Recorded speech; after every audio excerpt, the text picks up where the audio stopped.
Fed pause, and indeed the more dovish signals coming from the ECB, Bank of England, even our own RBA, has clearly buoyed markets over the past 6 to 8 weeks. Slowdown in growth has been significant, however, as you can see the chart in front of you, which shows in red world trade growth, that's volumes, and that has gone negative with the December readings. There's been a very sharp downturn. That's the slowest rate of growth in world trade really since the last recession. The blue line is the annual growth rate in global IP or industrial production, and it's basically been in a range of 1 to 4% since 2012. We can see that it's approaching the bottom end of that range. So we would be hoping that it holds that range. Now, there's certainly some in the marketplace that believe that the risks of a more significant downturn are much higher. That had been a lot of that had been based on the belief that the Fed was about to make a grave mistake by tightening beyond neutral being estimated at somewhere around about 275. And if they had followed through with their the dot plots, then clearly policy would have been moving into what is restrictive.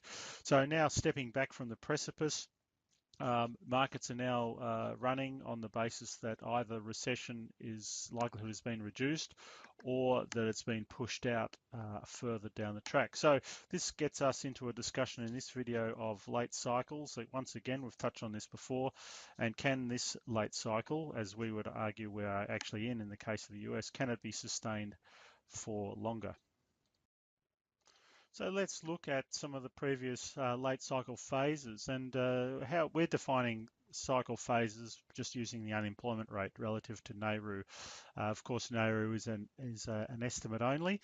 Now, the shaded periods are how we define late cycles. That's unemployment going through NAIRU and continuing to decline. And so you can see the most recent phases going back here. In terms of the length of time, now this is point zero. The 1997-90 or through to about 2000 lasted 3 years. You can see here the blue line, unemployment kept declining about 1.2% below what was considered to be NAIRU.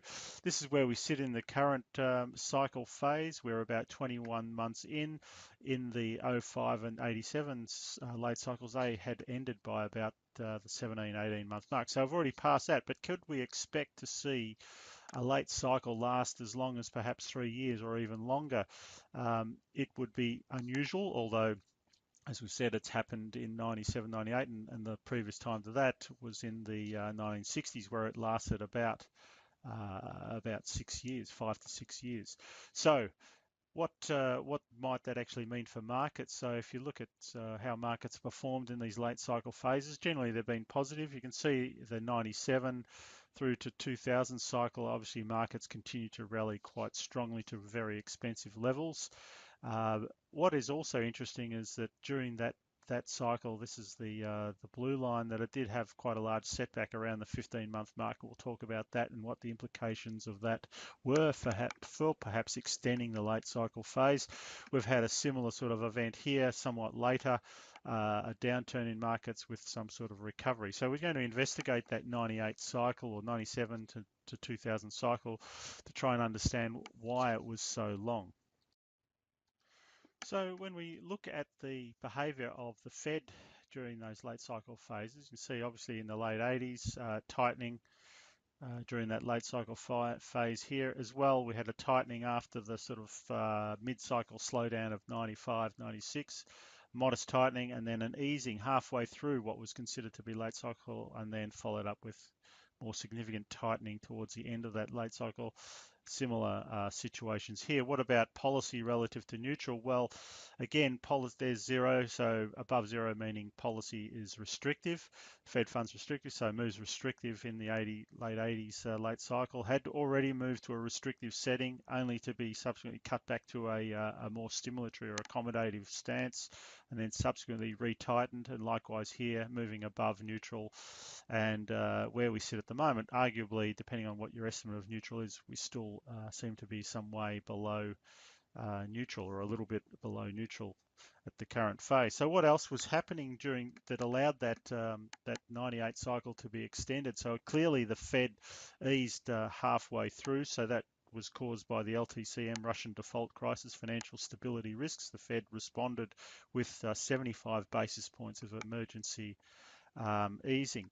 So in that period, we also saw in 98, we saw the ISM fall from about 56, 57 to that 48 level. On this occasion, we're seeing it falling away, but not by nearly as much.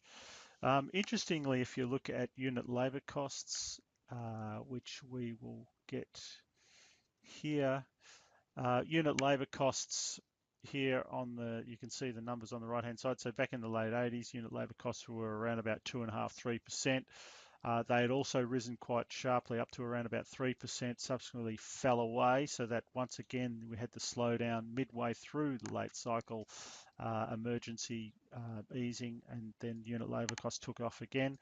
Now, interestingly, we had unit labour cost productivity numbers out late last week, and they actually showed some further improvement. So unit labour costs have fallen back to around about 1% on an annual basis as productivity sort of picks up. What was also similar during the period was looking at core inflation, and we can see here during that 98 period, inflation actually fell away quite sharply, so that was sort of following on from the Asian financial crisis. Commodity prices were quite weak.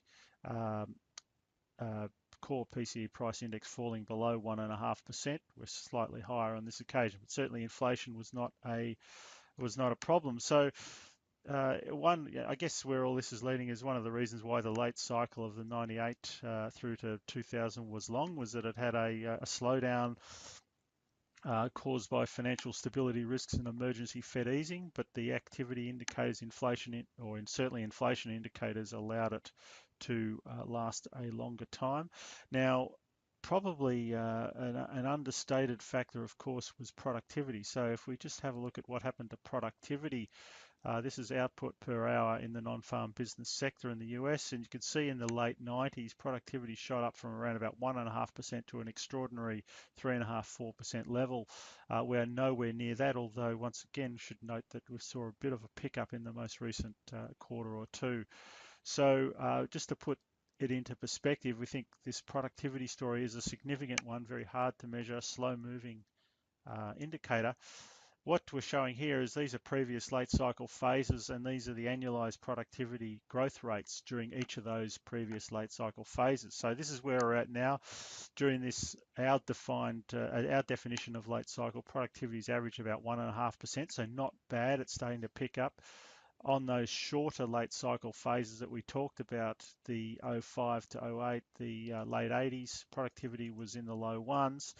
In the elongated late cycle phases, which was good for risk assets for a longer period, productivity very strong in the late 90s, around about 3.5%, and of course during the 1960s, that really long late cycle period, also very strong. So we think that the productivity story holds a key to perhaps extending this cycle further than what the market currently expects.